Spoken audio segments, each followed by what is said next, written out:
Hey everybody, welcome back to my channel. Today's Autistic Explanation video will cover a topic known as the double empathy problem. But before I get into that, I'd like to talk about the background regarding how autism and empathy were previously understood. Back in the early days of autism research, around like the 1940s or so, when the most obvious extreme cases were studied, it was assumed that autistic children, and by extension autistic adults, lacked empathy. Now, this conclusion was reached because they saw the lack of facial expressions and the monotone voice of some of these patients and assumed that these folks just lacked empathy. And so this viewpoint that autistic people lack empathy continued largely unchanged until like the 1980s and 90s, when it was tweaked somewhat thanks to Dr. Simon Baron-Cohen, a world-famous psychologist. Simon Baron-Cohen developed a theory called mind blindness. Mind blindness was his explanation to explain, using like a one-size-fits-all phenomenon, to explain why autistic people struggle to socialize as well as make eye contact. Mind blindness implies that someone lacks a theory of mind. Now, the Cliff Notes definition for theory of mind is basically the ability to understand someone's intent when they're communicating with you, because that's how communication works. Typically, one side understands the other and vice versa. Because autistic people, because we might not interact or respond in the way that non-autistic people expect, then we're just often assumed to lack a theory of mind and also to lack empathy. Now, a point I should make is empathy and theory of mind aren't exactly the same thing. Empathy is basically the ability to understand what someone's feeling and be able to respond and recognize what they're feeling, while theory of mind basically is to understand someone else's intent when they're communicating with you. And while those two are very similar and there's actually some overlap, they're not exactly the same thing. So the mind blindness theory was really common until the early 2000s. Then things started to change.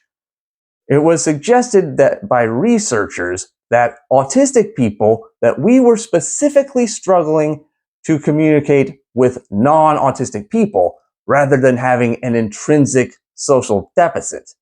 This school of thought really came to a head in the year 2012 thanks to Dr. Damian Milton. Dr. Milton is an autism researcher who coined the theory known as the double empathy problem. The double empathy problem states that autistic and non-autistic people struggle to communicate not due to autistic people lacking empathy, but it's due to the fact that autistic people and non-autistic people think, communicate, and experience the world in radically different ways. So when you get autistic people and non-autistic people together, both groups are actively misunderstanding each other at the same time. Hence the term double empathy problem. Now this is very important because previously, under the dominant viewpoint, it was assumed that because autistic people like me are impaired, that we were solely responsible for any of these miscommunications. And in fact, that's just not true. Both groups are responsible at the same time.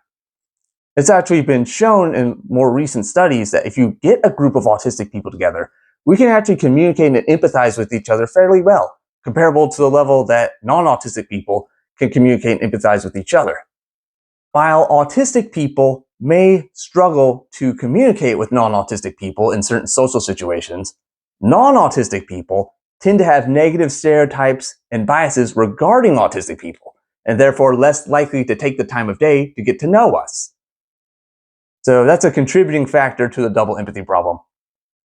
While the double empathy problem as a theory can really help autistic and non-autistic people come together, as a phenomenon, it actually harms autistic people more regularly than non-autistic people.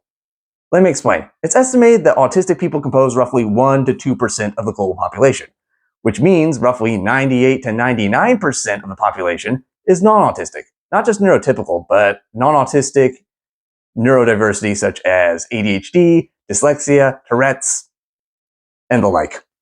So imagine you're non-autistic, and on average you communicate with, let's say, 100 people a day. And let's say only one of those people is autistic. So you try to talk with this person, but because of the double empathy problem, the conversation isn't going well. You're both misunderstanding each other. You're more likely to shrug it off and walk away and be like, that person's just weird, and just pay no attention afterwards. But imagine the reverse. Imagine you're an autistic person and you interact with 100 people a day, but only one of those people is also autistic. So that means 99 times out of 100.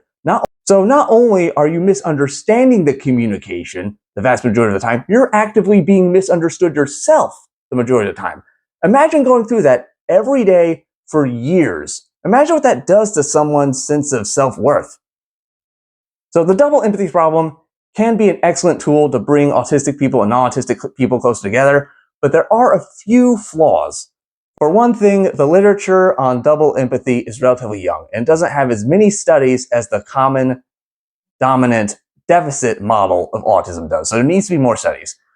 Another potential problem is the fact that there are limited studies explaining how autistic people with intellectual disabilities, how they can communicate and empathize with autistic people who don't have an intellectual disability. Now, this is important because roughly 30% of autistic people have an intellectual disability, as opposed to the 1 to 3% of the general population. Now, another potential problem with a double empathy problem is there's a lack of studies explaining how autistic masking, which is the use of non-autistic communication styles and behaviors, how masking could impact autistic people's ability to interact with each other if some autistic people don't use masking to the same degree. So those are things that have to be improved upon. Now, the double empathy problem can be a very useful tool, but we have to make sure to use this information responsibly. Because sometimes there might be a tendency for some autistic people to use the double empathy problem to blame non-autistic people for the way they've been treated. And to say that autistic people have empathy, it's just you don't show empathy towards us. And that type of us versus them mentality is just, in general, not very constructive, and it won't make any positive changes.